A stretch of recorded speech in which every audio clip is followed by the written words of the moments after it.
여호와께서 모세에게 이르시되 바로에게 들어가서 그에게 이르라. 히브리 사람의 하나님 여호와께서 말씀하시기를 내 백성을 보내라. 그들이 나를 섬길 것이니라. 내가 만일 보내기를 거절하고 억지로 잡아두면 여호와의 손이 들에 있는 내 가축 곧 말과 나귀와 낙타와 소와 양에게 더하리니 심한 돌리병이 있을 것이며 여호와가 이스라엘의 가축과 애굽의 가축을 구별하리니 이스라엘 자손에게 속한 것은 하나도 죽지 아니하리라 하셨다 하라 하시고, 여호와께서 기한을 정하여 이르시되 여호와가 내일 이 땅에서 이 일을 행하리라 하시더니 이튿날에 여호와께서 이 일을 행하시니 애굽의 모든 가축은 죽었으나 이스라엘 자손의 가축은 하나도 죽지 아니한지라. 바로가 사람을 보내어 본즉 이스라엘의 가축은 하나도 죽지 아니하였더라. 그러나 바로의 마음이 완강하여 백성을 보내지 아니하니라. 여호와께서 모세 아론에게 이르시되 너희는 화덕에 재 두 움큼을 가지고 모세가 바로의 목전에서 하늘을 향하여 그 재가 애굽 온 땅에 티끌이 되어 애굽 온 땅의 사람과 짐승에게 붙어서 악성 종기가 생기리라. 그들이 모세가 하늘을 향하여 날리니 사람과 짐승에게 붙어 악성 종기가 생기고 요술사들도 악성 종기로 말미암아 모세 앞에 서지 못하니 악성 종기가 요술사들로부터 모든 사람 애굽 모든 사람에게 생겼음이라. 그러나 여호와께서 바로의 마음을 완악하게 하셨으므로 그들의 말을 듣지 아니하였으니 여호와께서 모세에게 말씀하신과 같더라. 아멘. 우리가 믿는 하나님을 유일신이라고 하는데 이것은 단지 여러 신들 중에서 가장 강한 신이라는 뜻이 아닙니다. 하나님만이 참되고 유일하신 하나님이라는 뜻입니다. 이것에 대해서 성경에서는 계속해서 말씀하고 있습니다. 신명기 6장 4절 말씀에서 우리 하나님 여호와는 오직 유일한 여호와시니라고 말씀하고, 이사야 선지자도 이사야 37장에서 그룹 사이에 계신 이스라엘 하나님 만군의 여호와여 주는 천하만국의 유일하신 하나님이시라 선포하고 있습니다. 또 마가복음 12장에서 예수님께서는 계명을 요약해서 말씀하시면서 주 곧 우리 하나님은 유일한 주시라라고 선포하십니다. 또 요한복음 17장에서도 영생은 곧 유일하신 참 하나님과 그가 보내신 자 예수 그리스도를 아는 것이라고 하나님의 유일하심을, 유일한 하나님 되심, 참된 하나님 되심을 선포하고 있습니다. 다른 신들은 인간의 욕망과 바램을 투사해서 만든 헛된 우상일 뿐입니다. 아무런 생명도 없고 아무런 능력도 없고 그저 사람의 손으로 만들어진 그러한 조각일 뿐입니다. 오늘 본문에서 하나님은 가축은 가축일 뿐이고 또 바로의 요술사들도 한낱 사람 피조물에 불과할 뿐임을 확실히 보여주십니다. 오직 하나님만이 생사화복을 주관하시는 생명의 주권자이심을 밝히 나타내십니다. 네 번째 재앙인 파리떼로 인해서 이집트 온 땅이 피폐해졌지만 바로의 고집은 여전히 꺾이지 않습니다. 하나님께서는 모세를 바로에게 다시 한번 보내시고 이스라엘 백성들이 하나님을 섬기도록, 즉 하나님을 예배하도록 보내주라고 요구하라고 하십니다.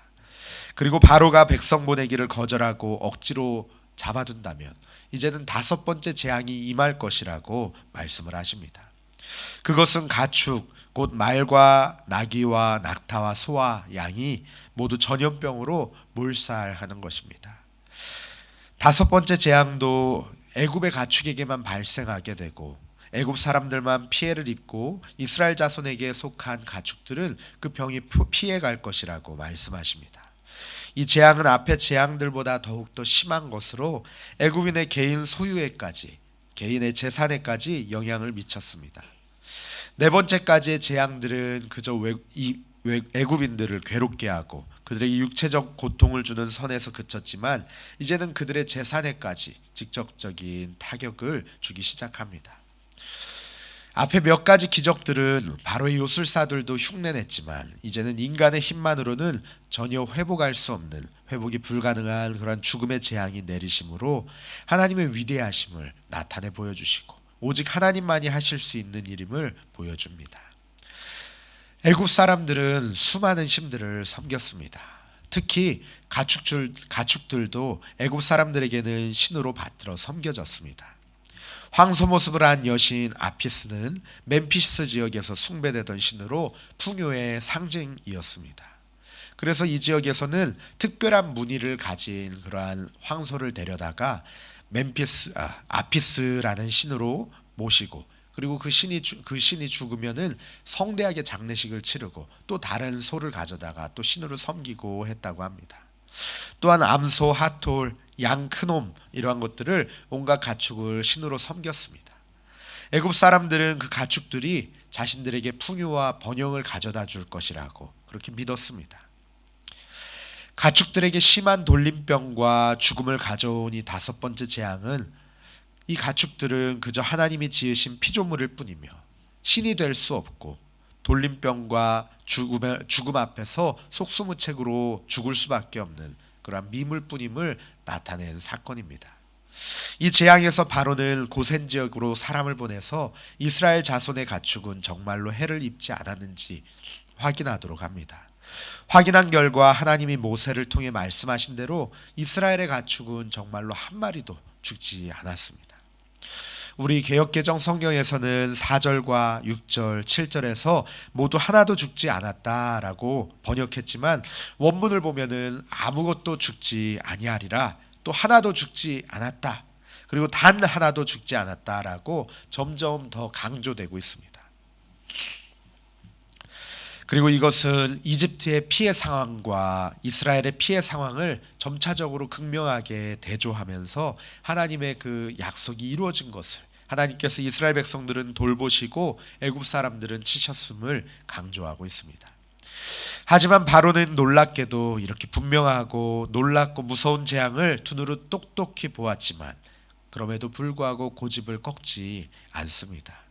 그는 하나님을 인정할 만큼 충분한 증거를 보았고 하나님의 실체도 알았지만 끝까지 굴복하지 않았습니다.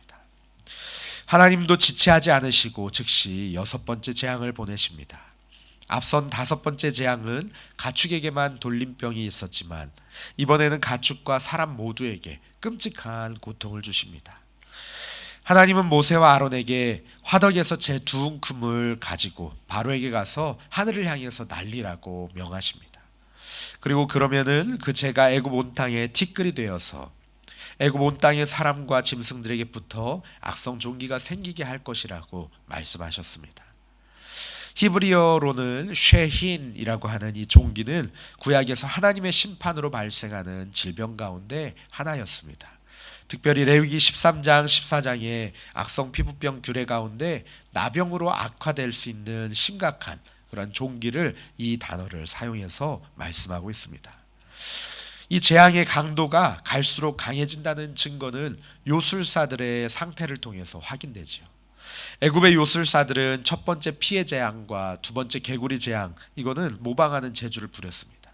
하지만 세 번째부터는 한계를 보이면서 꼬리를 감추었고 급기야 이 여섯 번째 재앙에서는 요술사들도 재앙의 표적이 되어서 애굽 사람들과 함께 고통받았습니다. 가축이 신이 아니라 그저 가축인 것처럼 요술사들도 신의 대리인이 아니라 그저 사람일 뿐입니다. 아무 힘도 없는 그저 피조물에 불과할 뿐입니다. 잔재주로 흉내를 낼 수도 있을지라도 사람의 한계는 생명과 죽음 앞에서 분명하게 드러납니다. 애굽의 요술사들과 그들의 신들의 무력함이 더욱 적나라하게 드러나고 하나님의 위대하심과 하나님의 능력이 더욱더 드러납니다. 요술사들로부터 애굽 모든 사람에게 악성 종기가 생겼다는 11절 말씀으로 짐작하건대 바로도 이 악성 종기가 예외 아니었을 것입니다. 이 바로도 악성 종기에 걸렸을 것입니다. 그럼에도 불구하고 바로의 완고함은 여전합니다. 그의 고집스런 마음은 꺾이지 않았고 모세와 아론의 요청을 다시 한번 거부합니다. 여기에서 처음으로 여호와께서 바로의 마음을 완악하게 하셨다라는 표현이 나옵니다. 하나님께서는 충분히 이 바로의 마음을 단칼에 움직이게 하실 수 있을 텐데 왜 이렇게 바로와 밀당을 하고 계실까요? 왜 이렇게 지지부진하게 재앙을 계속해서 이어가실까요? 우리 출애굽기 10장 1절 2절 말씀에는 그 이유를 하나님께서 말씀하십니다. 여호와께서 모세에게 이르시되 바로에게로 들어가라. 내가 그의 마음과 그의 신하들의 마음을 완강하게 함은 나의 표징을 그들 중에 보이기 위함이며 내가 애굽에서 행한 일들 곧 내가 그들 가운데에서 행한 표징을 내 아들과 내 자손의 귀에 전하기 위함이라. 너희는 내가 여호와인 줄을 알리라. 아멘. 첫 번째로 하나님은 애굽과 이방 민족들에게 하나님의 표징을 보이기 원하셨습니다. 헛된 신들을 섬기는 백성들, 가축을 신으로 섬기고 한 요술사에 의해서 한 나라의 왕실이 좌지우지되는 이런 어리석은 자들에게 참되시고 유일하신 하나님이 누구이신지를 보여주시기 원했습니다. 그래서 하나님의 백성들을 더 이상 괴롭히지 못하도록 그들을 자유롭게 내보내고 약속의 땅에서 하나님을 예배하도록 하고자 하셨습니다. 또 두 번째로는 놀라운 출애굽 사건을 이스라엘 자손들에게 대대로 전하시고 하나님만이 참되고 유일하신 하나님이심을 알도록 하기 위해서, 그렇게 자자손손 교육하도록 하기 위해서 그렇게 하셨습니다. 만일에 첫 번째, 두 번째 재앙에서 하나님의 기적이 끝쳤다면 후대에 이 말씀이 전해질 때 하나님의 위대하심이 분명하게 드러날 수 있었을까요? 아마도 후대의 사람들은 애굽의 요술사들도 물로 피로 변하게 하고 그런 기적을 따라했다고 하던데요 라고 말하면서 우습게 여겼을지도 모르겠습니다. 하지만 이와 파리와 돌림병, 악성종기, 그리고 계속해서 이어지는 그 재앙들로 인해서 우주 만물을 지으신 분이 누구이신지를 밝히 드러내고 애굽인들이 섬기던 그 신들을 차례로 격파하심으로 애굽인들과 온 이스라엘 그리고 주변의 다른 나라들까지도 하나님이 참되고 유일하신 하나님을 알게 하셨습니다. 시편 78편 49절 50절 말씀 가운데는 그의 맹렬한 노염과 진노와 분노와 고난 곧 재앙의 천사들을 그들에게 내려보내셨으며 그는 진노로 길을 닦으사 그들의 목숨이 죽음을 면하지 못하게 하시고 그들의 생명을 전염병에 붙이셨으며 그가 자기 백성은 양같이 인도하여 내시고 광야에서 양떼같이 지도하셨도다라고 이 전염병과 악성 종기에 대한 상황들을 찬양하고 있습니다. 아삽의 마스길이라는 제목의 시로 지어져서 이 애굽에 내려졌던 10가지 재앙들을 고백하고 있고 그 찬양 가운데 하나님의 위대하심을 찬양하고 있습니다. 정말 하나님께서 말씀하신 대로 이스라엘 백성들 자자손손 하나님의 그 위대하심을, 그 재앙 가운데서 건지신 그 하나님의 위대하심을 찬양하게 된 것입니다. 하나님은 죄인이 악에서 돌이키기를 바라시지만 끝까지 회개하지 않는 자는 그 악으로 인해서 스스로 멸망하도록 내버려 두십니다. 로마서 1장 28절 우리가 잘 알고 있는 말씀에도 또한 그들이 마음에 하나님 두기를 싫어하며 하나님께서 그들을 그 상실한 마음대로 내버려 두사 합당하지 못한 일을 하게 하셨으니 라고 말씀합니다. 하나님께서 기다리시고 인내하시는 것은 하나님께서 그저 그 상황 가운데 죄 가운데 교만한 가운데 내버려 두시는 것은 그저 우리에게 자유를 주심이 아니라 완전한 멸망과 완전한 심판이 기다리고 있는 것입니다.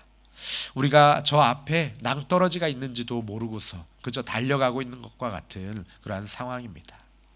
하나님과 맞서서 이길 수 있는 사람은 없습니다. 자신의 아집을 꺾지 않는 것은 교만이고 어리석음이고 무지입니다. 그것은 패망과 파멸을 가져올 뿐입니다.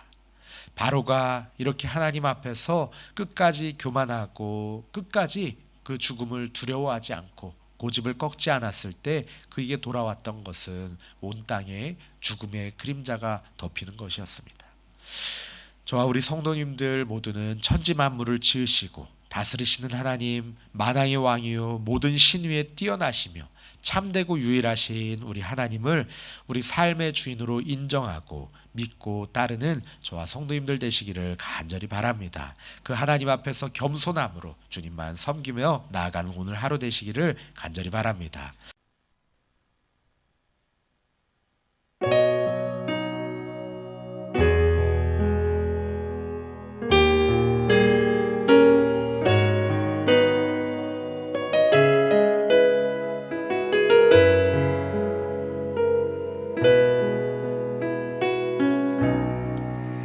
나 같은 사람도 사랑하시나요? 너무 크고 아름다운 그 사랑, 그 사랑 내 맘 넘치니 나 더욱 주 사랑하니 나의 하나님, 살아계신 하나님, 당신의 뜻 이루어 주옵소서. 나의 하나님, 살아계신 하나님, 당신의 길 가게 하소서.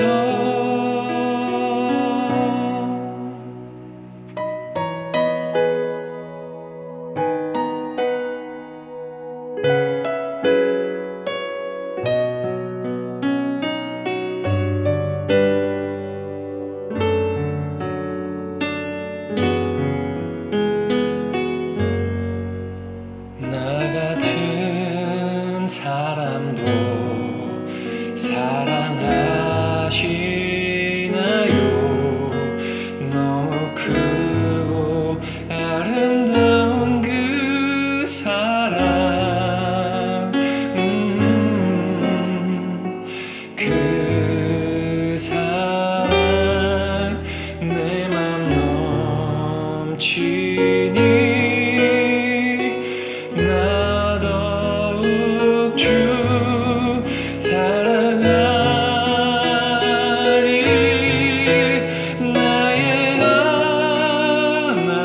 하나님, 살아계신 하나님, 당신의 뜻 이루어 주옵소서.